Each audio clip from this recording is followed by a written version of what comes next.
আপনি তৃণমূল কংগ্রেসে 2024-এ এসেছেন, তারপরে সেখানে আপনি লড়াই করেছেন, তারপরে 2026-এ আপনি বিধানসভাতেও জিতেছেন।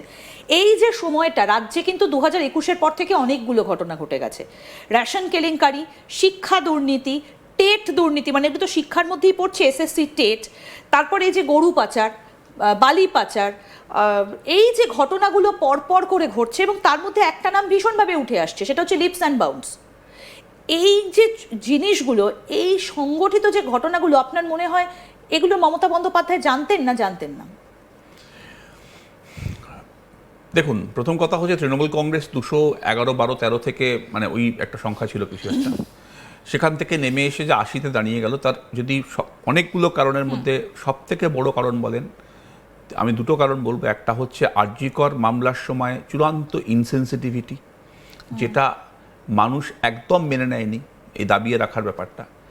একটা অত বড় ঘটনা ঘটলো, তারপরে সেটাকে ধামাচাপা দেওয়ার জন্য কেউ গিয়ে পাঁচিল ভাঙছেন, দেয়াল ভাঙছেন, তারা গ্রেপ্তার হচ্ছেন না, কে এক সন্দীপ ঘোষ, তাকে প্রোটেক্ট করতে গভর্নমেন্ট উঠে পড়ে লাগলো। মানুষের ধারণা হলো যে এই সরকারটাই ইনসেনসিটিভ, সুতরাং দায় অনেককে নিতে হলো।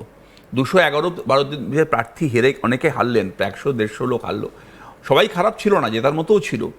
একটা জনরোষই হয়ে গেল যে না, এরা বোধহয় সবাই এরকমই।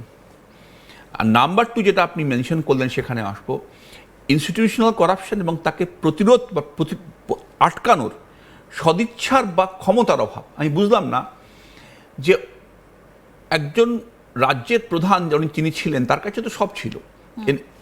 আমাদের ইডি নেই, ইবি আছে, সিআইডি আছে, অ্যান্টি করাপশন আছে, ভিজিলেন্স আছে, আইবি রয়েছে, এসটিএফ রয়েছে। আপনার অ্যাপারেটাসের অভাব নেই ব্যবহার করলে। তাহলে এইটা কি করে মানে আনচেকড গেল যে এরকম কিছু হয়েই চললো আর কেউ দেখতেই পেল না? তাহলে কি বিশেষ কারোর ওপর ভরসা রেখেছিলেন? মনে হয়, কারণ আমার সেই বিশেষ ব্যক্তি অভিষেক ব্যানার্জি। দেখুন, নির্দিষ্ট করে নাম বলাটা তো খুব মুশকিল, তবে এটা ঠিক যে আগের মাননীয় মুখ্যমন্ত্রী তিনিও একজন মাস লিডার ছিলেন, এটা নিয়ে কোনো সন্দেহ নেই। এবার একটা 211-12টা সিটে জিতে আসা মাননীয় মুখ্যমন্ত্রী, তাকে এতটা প্রভাবিত করার জন্য একটা বড় লেভেল লাগবে। সেটা আমার মনে হয় যে প্রত্যেকেই যেটা জানার জন্য উৎসুক যে কেন এটা হলো। এবং এটা নিয়ে কোনো সন্দেহ নেই যে এই যে টেট দুর্নীতি, আমি নিজে দেখেছি সল্টলেকে ছেলে মেয়েগুলো রাস্তায় বসে রয়েছে, মাথার ওপরে একটা তারপলিন রয়েছে, কোনো রকমের প্রখর রুদ্র বৃষ্টি হচ্ছে, এবং তারপরে পুলিশ মারছে। মানে চাকরি চুরি হবে, তার জন্য কোনো আমলা মন্ত্রীর কিছু হবে না, পার্থর পরে আর কারোর কিছু হলো না, ফাইন। তারপরে কোনো একজন নেতা গিয়ে ধমকাবেন, গাড়ি থামিয়ে মারবেন ছাত্রদের, উপরে পুলিশ আবার তাদের মোবাইল ট্যাপ করছে, কেউ বিরাট পুলিশিং হচ্ছে। মানে যদি ধরো টেররিস্ট, তাদের মোবাইল ট্যাপ করে, তো আরে ভাই, আমি আর আপনি আন্দোলন করছি, আমি তো আপনাকে ফোন করে বলবো যে কালকে যাবি, চল গিয়ে একটা আন্দোলন করব। ট্যাপ হলো মোবাইলটা, আমরা দুজনেই তখন অপরাধী হলাম।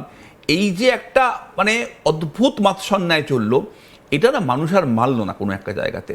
করাপশন, তাকে চেক করারে, এবং ইনসেন্সিটিভ, অসংবেদনশীল। ছাত্র পেটাও, যেটা দিল্লিতেও হয়েছে গতকাল, আমি একদম সমর্থন করিনি এটাকে, আমি টুইটও করেছি। ইনফ্যাক্ট দিল্লি বার অ্যাসোসিয়েশন এটা কন্ডেম করেছে। ছাত্র আন্দোলন করছে, আপনার কাছে কোনো পিসফুল মিনস নেই, আপনার নেগোশিয়েট করার ক্ষমতাই নেই, ছাত্রকে মারছেন। পলিটিক্স আমরা করি, আপনি লাঠিচার্জ পলিটিশিয়ানদের ওপর শুধু করুন। ছাত্রছাত্রীরা একটা দেশের ভবিষ্যৎ, এভাবে এটা করার জন্য। তাহলে কি মমতা বন্দ্যোপাধ্যায়ের কন্ট্রোল আস্তে আস্তে হারিয়ে গেছিল, তাই কি এই অবস্থা? হ্যাঁ, হারিয়ে গেছিল। এটা নিয়ে আমি ডাইরেক্টলি আনসার দেবো। ওনার কন্ট্রোল কিন্তু অনেকটাই কমে গিয়েছিল। মানে এটা নিয়ে, এটা কোনো সিক্রেট নয় যে ওনার কন্ট্রোল অনেকটা কমে গিয়েছিল। ওনার ডিসিশন মেকিং প্রসেসগুলো অনেকটা ক্লাউডেড হয়ে গিয়েছিল, এবং সমস্ত ক্ষেত্রে আইপ্যাকের একটা সার্বজনীন প্রভাব যে একেবারে এটাই করতে হবে, সেটা কিন্তু কোনো একটা জায়গাতে আমার মনে হয়েছে যে ওনাকে খুব বড় রকম ভুগিয়েছে। আচ্ছা, আরেকটা বিষয়, এই যে লিপস অ্যান্ড বাউন্স, যে কথাটা বলতে বলতে অন্য প্রসঙ্গটা চেঞ্জ হয়ে গেল। এই লিপস অ্যান্ড বাউন্সের এই যে এত কোটি টাকার সম্পত্তি, যেগুলো অলরেডি ইডি সিবিআই ইডি স্ক্যানারে তো রয়েছে, এই সম্পত্তিগুলোর মালিককে? দেখুন, লিপস অ্যান্ড বাউন্স একটা incorporated company, so far I know. সেখানে যারা ডিরেক্টর আছেন, যাদের নাম রয়েছে as directors, they are the owner. আমাকে একটু বলবেন যে এই কোম্পানিটার আসল ব্যবসাটা কি?